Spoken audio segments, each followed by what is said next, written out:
স্ত্রীর সুন্দর ও নাম ধরে ডাকা ও সুন্নাত। ডাকবো ইনশাআল্লাহ, ইনশাআল্লাহ বলেন। হ্যাঁ, স্ত্রীর সুন্দর নাম ধরে ডাকা।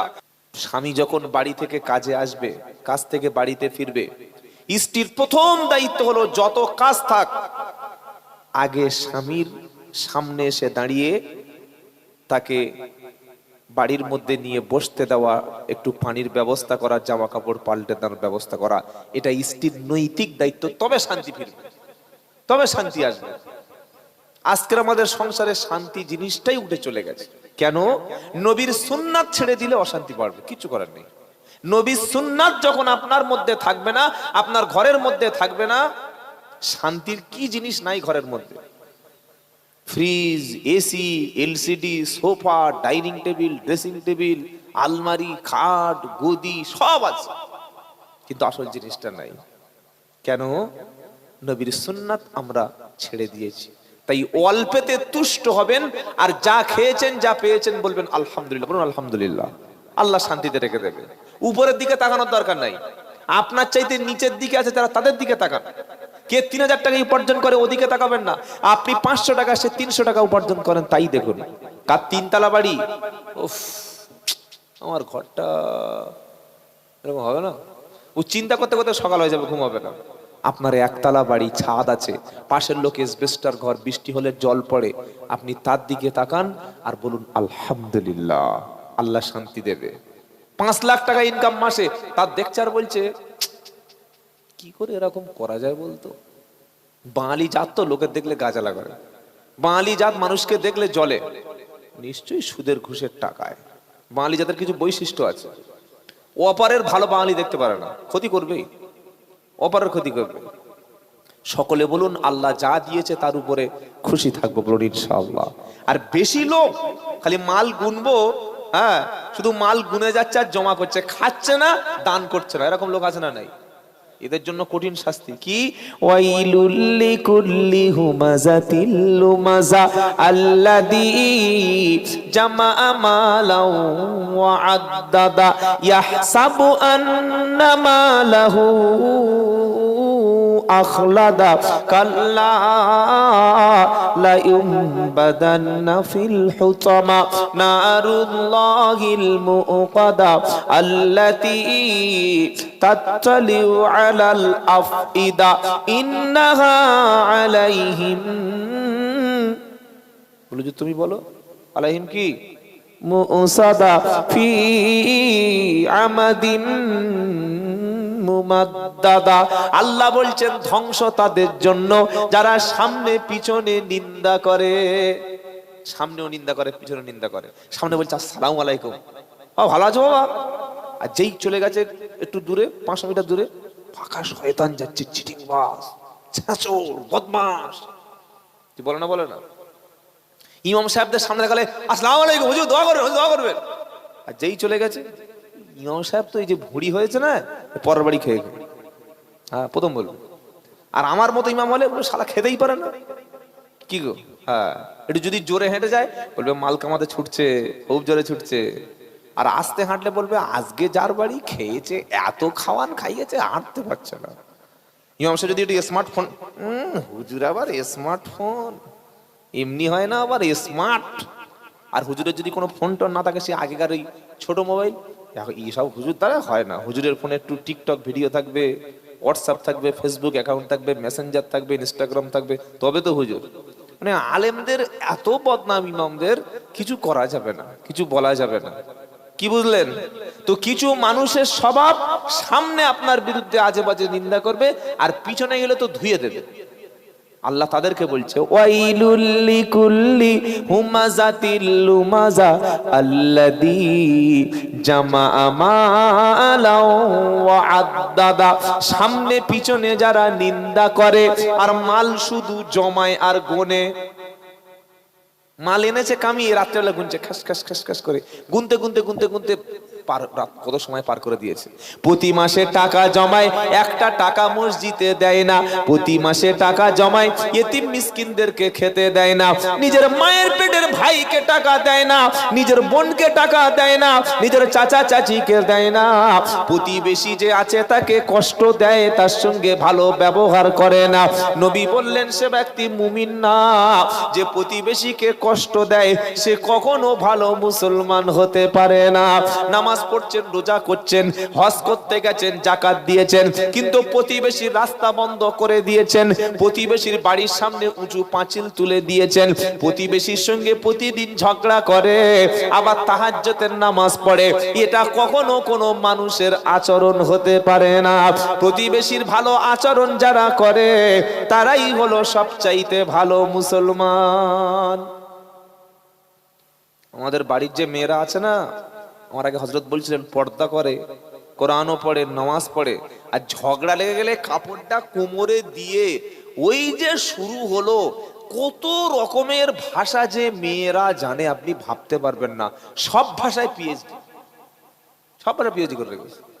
হ্যাঁ, কার কবর থেকে তুলে আনছে, কার শ্মশানে পাঠিয়ে দিচ্ছে, কার বাঘের গালে দিচ্ছে, কার সাপের, মোটামুটি সব ভাষায় অল যত সাবজেক্ট সব সাবজেক্টে পিএইচডি করে রেখেছে। এটা হচ্ছে মেয়ে ছেলে। খবরদার মা যারা শুনছেন, জবান সংযত করুন। অধিকাংশ নারীরা জাহান্নামে যাবে জবানের কারণে। স্বামীকে এরা ছাড় দেয় না। বাইরের লোক কি স্বামীকেই ছাড় দেয় না? কি আপনাদের ছাড়ে নাকি? আপনাদের ছাড়ে? ঝগড়া হলে আপনাদের ছাড়ে? আমার ছাড়ে না, আপনার ছেড়ে দেয়? ঝগড়া হলে ছাড়বে। প্রথম কথা বলবে তোমার সঙ্গে বিয়ে করে সবচাইতে বড় বিপদ আমি পড়েছি। বলেছে আপনারা কোনোদিন? আপনারা বলেনি? শুকরিয়া স্বামীর করেন। প্রথম কথা বলবে যে আমার তোমার সঙ্গে বিয়ে করা ঠিক হয়নি, ভুল হয়েছে, ভুল করেছে। এটা নাফরমানি কথাবার্তা। জবান বড় পবিত্র জিনিস। মায়েদের জবান অত্যন্ত সূক্ষ্ম, বিশেষ করে সন্তানদের সামনে কথা বলার ক্ষেত্রে, ঝগড়া করার ক্ষেত্রে। সকলে নিয়ত করি যে প্রতিবেশীকে কোনোদিন কষ্ট দেব না, বলুন ইনশাআল্লাহ। আল্লাহর নবীর প্রতিবেশীরা মক্কায় কি কষ্ট না নবীকে দিয়েছে আপনি ভাবতে পারবেন না। ওই যে আবু লাহাবের স্ত্রী উম্মে জামিল, আত্মনিকৃষ্ট চরিত্রের মহিলা, নেকা পচা পচা কাপড়, নেকড়াগুলো, নোংরা কাপড়গুলো, সেগুলো আল্লাহর নবী যে দরজা থেকে বারোতেন ওখানেই ঝুলিয়ে রেখে দিত। চিন্তা করতে পারছেন? রাস্তায় বড় বড় কাঁটাগুলো পুঁতে রেখে দিত। এত কষ্ট দিয়েছে নবীকে। আর আবু জাহেলের কাজ ছিল মিডিয়ার কাজ, মিডিয়া। এই যে সোশ্যাল মিডিয়া দেখছেন না, ওই কাজটা আবু জাহেল করতো। ওর কোনো চ্যানেল ছিল না, কিন্তু ওর কাজ হচ্ছে শুধু নবীর বিরুদ্ধে অপপ্রচার, শুধু মুহাম্মদ সাল্লাল্লাহু আলাইহি ওয়াসাল্লামের বিরুদ্ধে অপপ্রচার করবে। ওটা আবু জাহেলের কাজ। ছাড় দিত না। কখনো পাগল, কখনো কবি, কখনো এই সব বলে বলে সমাজে নবীকে হেয় প্রতিপন্ন করতো। এত নিকৃষ্ট প্রতিবেশী মুহাম্মদ সাল্লাল্লাহু আলাইহি ওয়াসাল্লাম পেয়েছিলেন, ওরকম প্রতিবেশী কেউ পায়নি। তারপরে নবী কোনোদিন প্রতিশোধ গ্রহণ করেননি, বলুন সুবহানাল্লাহ। ছেড়ে দিতেন, মাফ করে দিতেন। নামাজে গেছে সেজদায় কাবা শরীফে, উটের পচা নাড়ি ভুঁড়ি এনে চাপিয়ে দিয়েছে। আপনি হলে কি করবেন? কি করবেন বলুন? মাথায় একটা বোম মেরে উড়িয়ে দেবেন। দেবেন না? দেবেন না? হ্যাঁ। আর না হয় থানায়, আপনাদের কোন থানা? বহরমপুর থানা, তাই তো? বহরমপুর থানায় এমন মামলা দিয়ে দেবো যেমন 6 বছর জামিন না। নবীজির ঘাড়ের উপরে চাপিয়ে দিয়েছে, ছটপট করছেন, উঠতে পারছেন না। ফাতেমা রাদিয়াল্লাহু আনহা টেনে টেনে মুটের নাড়ি বুড়িগুলো না, বলো ফাতেমা রাসূলুল্লাহ সাল্লাল্লাহু আলাইহি ওয়াসাল্লামের কন্যা, তিনি বদদোয়া করছেন। নবী বললেন থাক, আল্লাহ তাদের ক্ষমা করে দিক, হেদায়েত দান করুক, বলুন সুবহানাল্লাহ। সেজন্য প্রতিবেশীর সঙ্গে খারাপ আচরণ করলে জান্নাতে যাওয়া বড় কঠিন হয়ে যাবে। নামাজ, রোজা, হজ, যাকাত এগুলো তো ভালো, আলহামদুলিল্লাহ, এগুলো করবেন। মানুষকে কষ্ট দিবেন না। পাশের লোক আপনার বাড়িতে এসছে রাত্রেবেলা একটা বিপদে, সহযোগিতা করুন, মিছে কথা বলবেন না। মাল জমা করেন আর মাল খরচ করেন, বরকত দেবেন কে? ওয়াইলুল লিকুল্লি হুমাযাতিল লুমাযা আল্লাযী জামাআ মালাও ওয়া আদদাদা ইয়াহসাবু আন্না মালাহু আখলাদা। মাল শুধু জমা করে আর শুধু খালি মাঝে মাঝে মাসের শেষে ব্যাংকে গিয়ে বই আপডেট করে, ফোন পেতে দেখে কত টাকা এ মাসে উপার্জন হলো। আল্লাহ পাক বলছে মাল জমায় আর শুধু মাল গণনা করে আর ভাবে ইয়াহসাবু আন আন্না মালাহু আখলাদা, সেভাবে সারা জীবন সম্পদগুলো মালগুলো আমার জীবন সাথী হবে, আমি সারা জীবন মালের মালিক থাকব। না না, সম্পদের পাহাড় বেনে থাকলে কোনো লাভ হবে না। সম্পদগুলো দুস্থ এতিম মিসকিন দরিদ্র প্রতিবেশীর পিছনে খরচ করুন, আল্লাহ আপনার সম্মান বাড়িয়ে দেবে। জোরে বলুন সুবহানাল্লাহ। মক্কার ওই কাফেরগুলিকে যখন তাদেরকে বলা হতো তোমরা কিছু খরচ করো, ওয়াইদা কিলা লাহুম আনফিকু মিম্মা রাযাকাকুমুল্লাহ ক্বালাল্লাযীনা কাফারু লিল্লাযীনা আমানু আনুতইমু মাল্লাউ ইয়াশাউল্লাহু আতআমা। পারা নাম্বার 23 সূরার নাম ইয়াসিন 47 নম্বর আয়াত। আল্লাহ পাক বলছেন তাদেরকে যখন বলা হয় তোমরা আল্লাহর রাস্তায় গরিব এতিম দুস্থ মিসকিনকে কিছু খাদ্য খাওয়ার ব্যবস্থা করো, কিছু খেতে দাও, তখন তারা বলে ক্বালাল্লাযীনা কাফারু লিল্লাযীনা আমানু। তখন কাফেররা তখন তারা ঈমানদারদের বলে আল্লাহ যাদের খাওয়াতে পারে আল্লাহ তো খাওয়ায় না, তো আমি খেতে দেব কেন? যুক্তি দেখছেন কি বলছে? আল্লাহ তো ইচ্ছে করলে খাওয়াতে পারতো, আমি খাওয়াবো কেন? কিয়ামতের দিন আল্লাহ বলবেন বান্দা আমি ক্ষুধার্ত ছিলাম কেন তুমি খেতে দাওনি, আমি তৃষ্ণার্ত ছিলাম কেন আমি পানি দাওনি, আমি সাহায্য চেয়েছিলাম কেন সাহায্য করনি? বান্দা বলবে আল্লাহ আপনি আবার কিভাবে ক্ষুধার্ত হন? আল্লাহ পাক বলবে বান্দা দুনিয়াতে কি কোনো ক্ষুধার্ত ব্যক্তি তোমার কাছে হাত পাতেনি? ওই ক্ষুধার্ত ব্যক্তিকে খাদ্য খেতে দিলে আমি আল্লাহ আমার কাছ থেকে পুরস্কার পেতে, তৃষ্ণার্ত ব্যক্তিকে পানি দিলে আমি আল্লাহ আমার কাছ থেকে তুমি পুরস্কার পেতে। আর তুমি যদি গরিব এতিম মিসকিন দুস্থদের পাশে দাঁড়াতে আমি আল্লাহ কিয়ামতের দিন তোমার ক্ষমা করে দিতাম। জোরে বলুন সুবহানাল্লাহ। হে বাবাজিরা সোনারা লালেরা, মসজিদ শুধুমাত্র নামাজ রোজা হজ যাকাতের জায়গা না, মসজিদের কর্মসূচি হবে পাড়ার মধ্যে গরিব অসহায় দুস্থ ব্যক্তি থাকলে মসজিদ কমিটি টাকা দিয়ে তাদেরকে সহযোগিতা করবে। করেছে কোনদিন? ইমাম ক্যান্সার 30 বছর ডিউটি করে হুজুরের ক্যান্সার বাড়ি চলে গেছে, আর কমিটি ইমামের সঙ্গে যোগাযোগই নাই। মুয়াজ্জিন সাহেবটা 20 বছর খেদমত করেছে, আজান দিয়েছে। ইমামতির চাকরির চাইতে মুয়াজ্জিনের চাকরিতে সবচাইতে ডিউটি এবং খুব গুরুত্বপূর্ণ দায়িত্ব মুয়াজ্জিন সাহেবের। 1 মিনিট দেরি করলে আজান কি হবে? দেরি হয় না, সময় মতো আজান। যদি 5 মিনিট আজান দিতে দেরি করে তখন ওই যারা বেনামাজি বিড়ি খাচ্ছে, সিগারেট খাচ্ছে, পাতা খাচ্ছে, গাঁজা খাচ্ছে, বললো কি বলে আজকের আসর আজান তো করেছিল, ও ফতোয়া দিচ্ছে। আসরের আজান 5 মিনিট দেরি হলে মুয়াজ্জিনকে বলে তুমি কোথায় ছিলে, ঘুমাচ্ছিলে? তা তুই যদি ভাই এত বেশি টাইমের জ্ঞান, তুই আজানটা সাথে তুই বলছিস কেন? ও দেবে না, ও নামাজই পড়বে না। কেন? ওর কাজ হচ্ছে আজান শুনে বাজারে যাব, আজান শুনে গোসল করব, আজান শুনে মাঠে যাব, আজান শুনে মাঠ থেকে চাষ বন্ধ করে বাড়ি ফিরবো। ও নামাজের জন্য আজান শুনে না, ও নিজের স্বার্থে আজানকে ব্যবহার করে। কথা বুঝেছেন বাবাজি?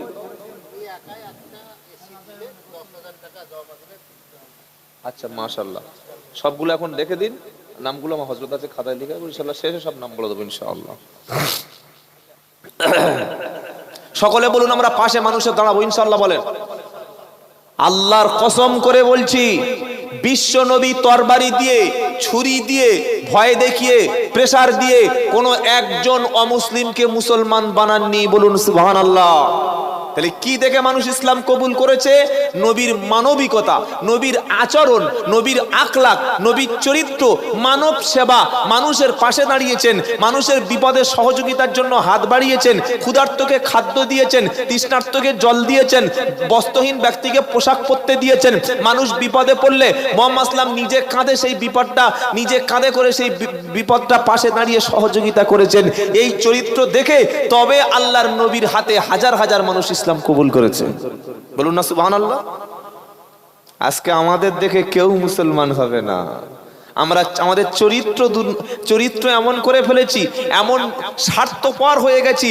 আমার নিজের মায়ের পেটের ভাই, আমার মায়ের পেটের বোন, আমার গ্রামের একটা মানুষ অসহায় দুস্থ ভিক্ষা করছে, আমরা মসজিদ থেকে তার পাশে দাঁড়াচ্ছি না। একটা ছেলে মাধ্যমিক পরীক্ষা দিয়ে ভালো নাম্বার পেয়েছে, তার স্বপ্ন ছিল ডাক্তার হব, তার বাপ একদিন দোয়া করছে মসজিদ, আল্লাহ আমার ছেলেটা ডাক্তার বানিয়ে দাও, আমার ছেলেটা ভালো চিকিৎসক বানিয়ে দাও, এমন চিকিৎসক বানাও যে আশেপাশের এলাকার মানুষদের সেবা শুশ্রূষা করবে, মানুষের সহযোগিতা করবে, চিকিৎসার ব্যাপারে সহযোগিতা করবে। কিন্তু বাপের তো ভালো মানে মিশনে ভালো জায়গায় পড়ানোর মতো টাকা নেই, ভালো প্রতিষ্ঠানে পড়াবার টাকা নেই। এই সহযোগিতাটা উচিত ছিল মসজিদ থেকে গ্রামের পয়সাওয়ালা মানুষদেরকে সহযোগিতা করা, কিন্তু এই কাজটা আজকের খ্রিস্টানেরা করছে। কি বলছেন?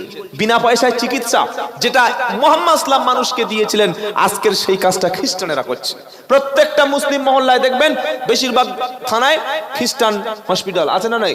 হ্যাঁ, ওরা ফ্রিতে চিকিৎসা দেয়, একটা টাকা আপনার নেবে না। আপনার যে কোনো রোগ, যত কঠিন ব্যাধি হোক, ভালো ভালো ডাক্তার দেখিয়ে বারবার রিপোর্ট করে ফ্রিতে চিকিৎসা দেবে। কিন্তু আমরা আমাদের মসজিদে অসুস্থ ব্যক্তি যদি কাঁদে, ওকে বার করে দাও, ওকে বলো দোয়া ইউজ করতে, ঠিক হয়ে যাবে, তাই তো? আমাদের দেখে কে ইসলাম কবুল করবে?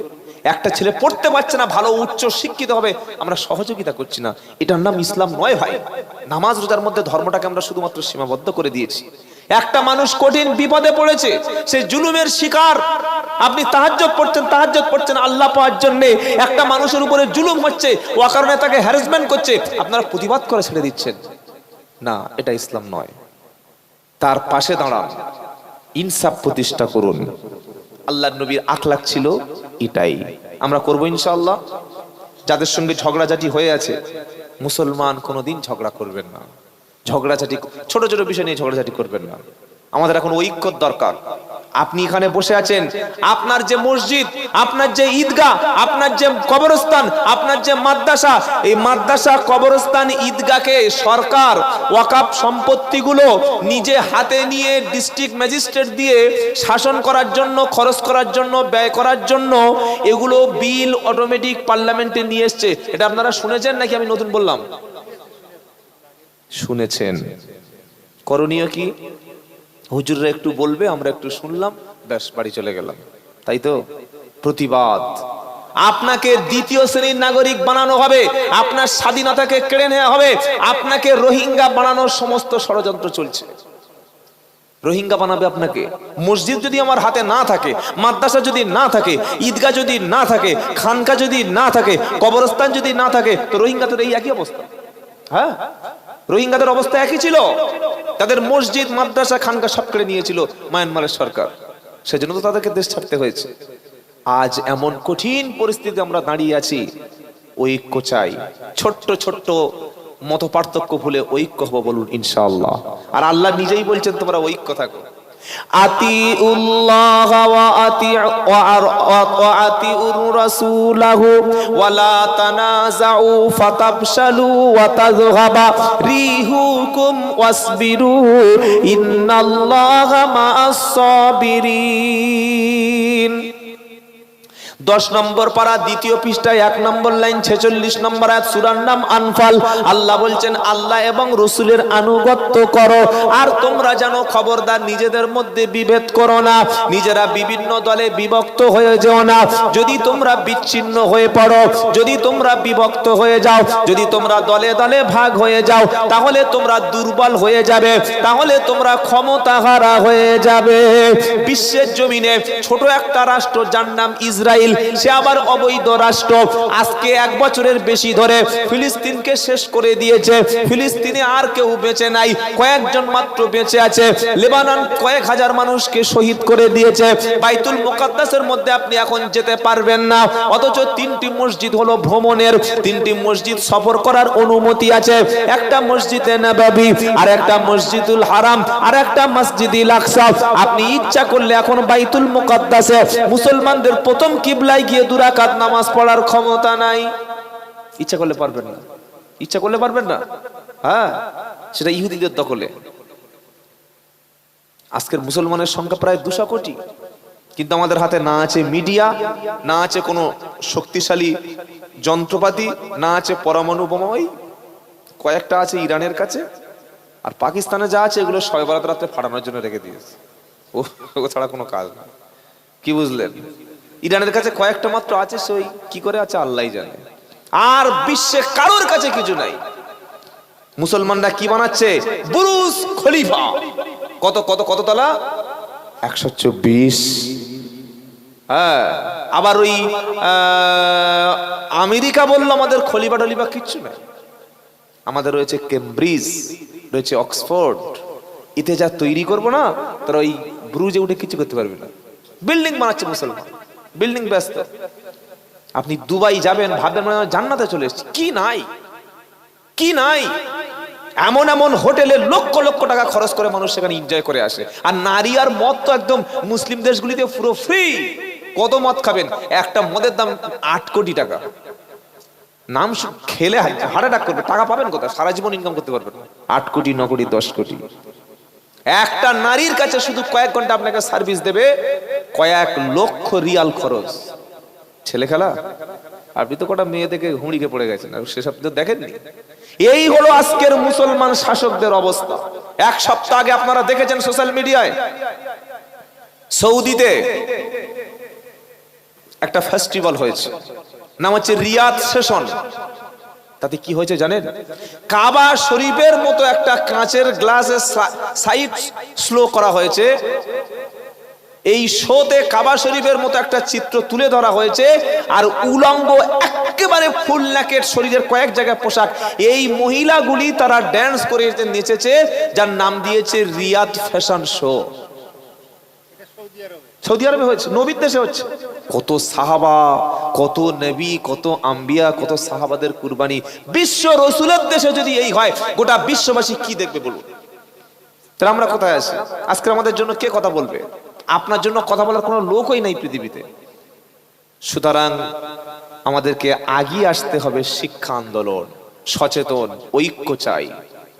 শিক্ষা, সচেতন, ঐক্য, মানুষের পাশে দাঁড়ানো ছাড়া সমাজ থেকে মুসলমানদের এই কষ্ট দূর হবে না। আর সবচাইতে যেটা জরুরি সেটা হচ্ছে আমাদের চরিত্র উন্নত করতে হবে। আমরা মিথ্যা বলি, আমরা সুদ খাই, আমরা ওজনে কম দিই, আমরা ওয়াদা খেলাপ করি। একটা মুসলমান ওয়াদা খেলাপ করতে পারে? একটা মুসলমান কোনোদিন ওয়াদা খেলাপ করতে পারে? 10 কাঠা জমি বিক্রি করবে, 3 লাখ টাকা দাম হয়ে গেছে। সন্ধ্যাবেলা একজন এসে বলছে, ভাই ও কে নেবে তোমার জমি? বললে শামসুদ্দিন মিয়া। কত? বলে 3 লাখ। বলে আমি যদি 3,50,000 দিই? বললে কথা হয়ে গেছে। তো কথা হয়ে গেছে, কি হয়েছে? 50 বেশি দেবো। আমরা দেবো না, দেবো না। এ বলছেন না কেন? ওয়াদা খেলাপ। ওয়াদা খেলাপ হচ্ছে মুনাফিক।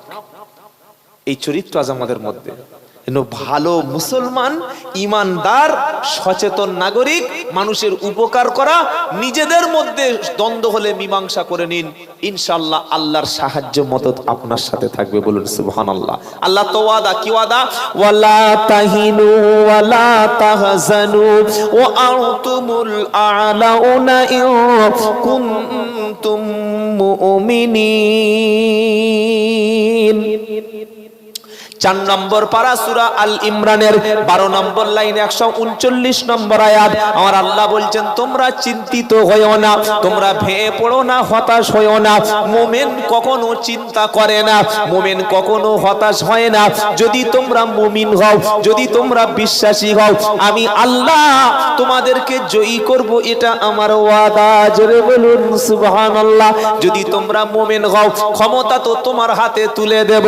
আল্লাহ বলছেন সূরা নাম আরাব আয়াত নাম্বার 90, ওয়ালাউ আন্না আহলাল কুরা আমানু ওয়াত্তাকাউ লাফাতাহনা আলাইহিম বারাকাতিম মিনাস সামাই ওয়াল আরদ। আল্লাহ পাক বলছে, জনগণ যদি দুটি কাজ করে, এক যদি আল্লাহর উপর ঈমান আনে, 2 নম্বর যদি পরেজগার হয়, খোদা ভীরু হয়, 2 নম্বর যদি পরেজগার হয়, খোদা ভীরু হয়।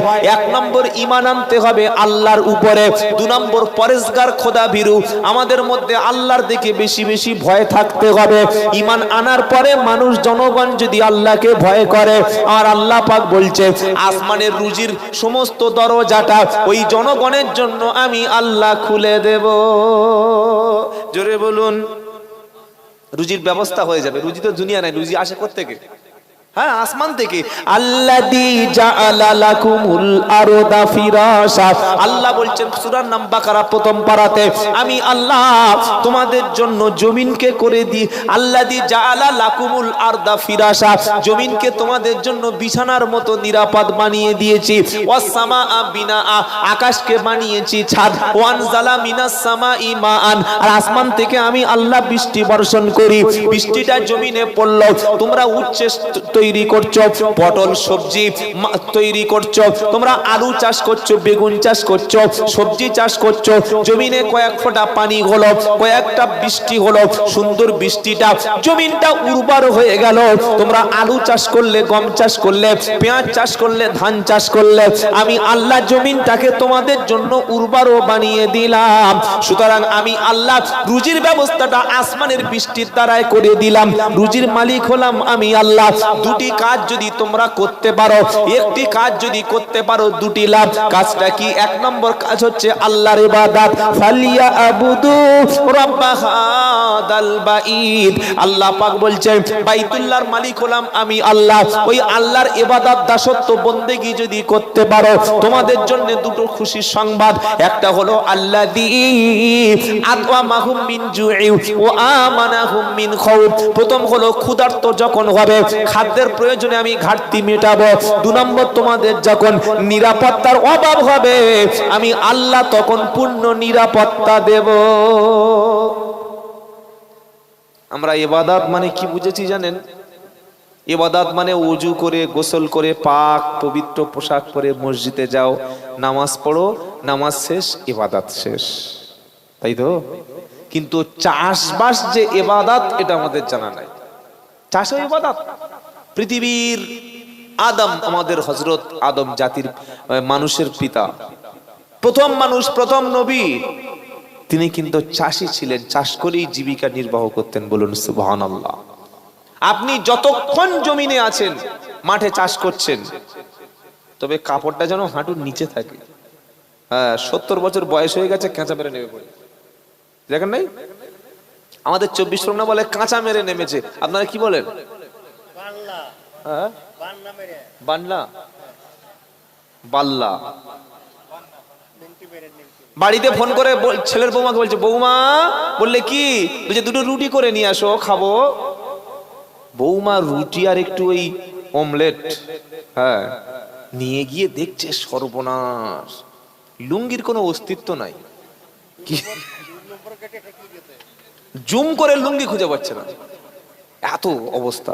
লুঙ্গি খিঁচে টেনে মেরে দিয়েছে। তখন বৌমা অন্যদিকে তাকিয়ে খাবারটা রেখে বলে, বৌমা চলে যাচ্ছে কেন? বৌমাকে বলছে, তোমার যা মাল দেখে আর থাকতে ইচ্ছা করছে না। কি বুঝলেন? মুসলমান কোনোদিন ওই বাংলা না কি বলে,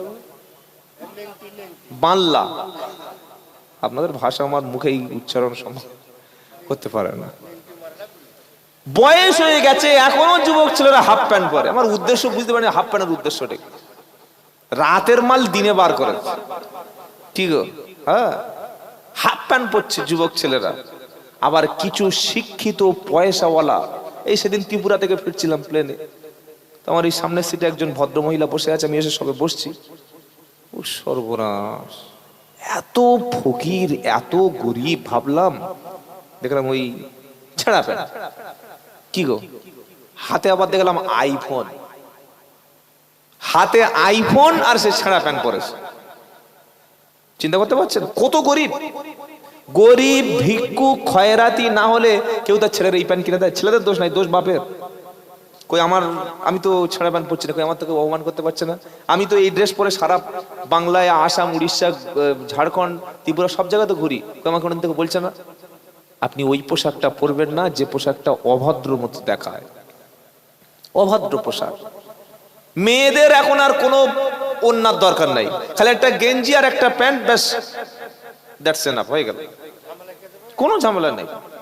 ওই গেঞ্জিটা আবার দাদা পড়ছে, আবার বিকালে দিদি পড়ছে।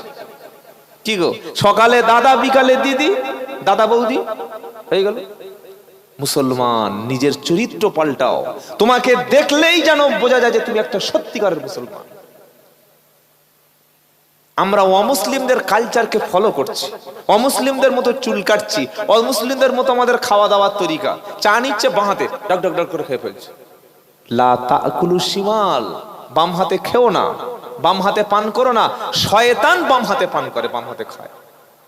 আমরা মুসলমানরা করছি। মুসলমান দাঁড়িয়ে দাঁড়িয়ে পেশাব করছে, দাঁড়িয়ে দাঁড়িয়ে। বসার কোনো সিস্টেমেই নাই। ও বসতে গেলে যে প্যান্টটা পরে আছে ওটা গাছের আগে খুলে রেখে দিতে হবে, এমন পোশাক। আপনি ভাবছেন যে আমার জন্য এটা ফ্যাশন, এটা আমার জন্য স্টাইল, এটা আমার স্ট্যাটাস। ওটা স্ট্যাটাস না, ওটা মূর্খের পরিচয়, ওটা পশুর পরিচয়, জানোয়ারের পরিচয়। কুকুর, ছাগল, ভেড়া, গাধা তারা পেশাবের সময় দাঁড়ায়। আমরা মুসলমানরা যদি সেই পশুটা ফলো করি তাহলে আমি মানুষ হিসেবে সৃষ্টি হলাম কি করে? আল্লাহ আমাদের সবাইকে রসুলের তরিকে ফিরে আসার তৌফিক দিক। সকলে বলুন আমিন। বাবাজিরা, আল্লাহওয়ালা ভাইরা, চাষ হলো ইবাদত। জমিতে চাষ যতক্ষণ করবেন মানুষের জমির আল ঠেলে চাষ করা যাবে না। প্রচুর মুসলমান আছে এই বড় দাড়ি, এত বড় দাড়ি, মসজিদে বসে ফজরের সময় আল্লাহ আল্লাহ আল্লাহ আল্লাহ আল্লাহ ইল্লাল্লাহ ইল্লাল্লাহ ইল্লাল্লাহ ইল্লাল্লাহ ইল্লাল্লাহ, আর সকালবেলা 12 জমি ঠেলছে, জমির আল ঠেলছে। জমির আল ঠেলে ঠেলে ঠেলে পাশে ঠেলে নিয়ে গেছে। জোর এসে বলছে, এই ছেলে লাইন সোজা কর, কাদা সোজা কর, কাদা সোজা কর। লাইনে মসজিদে কাদা পেকে আছে। আরে জমির আল ঠেলে তুই লাইন সোজা করে কি করবি? আগে নিজের জমিটা ঠিক কর, পরে কাদা সোজা করবি মসজিদে এসে। কবরে গেলে ফেরেশতারা মেরে কোমর হাড়, পিছনের যে বড় হাড়, ব্যাকবোন বাঁকিয়ে দেবে। সেজন্য সকলে বলুন মানুষের উপরে ইনসাফ করব, বলুন ইনশাআল্লাহ।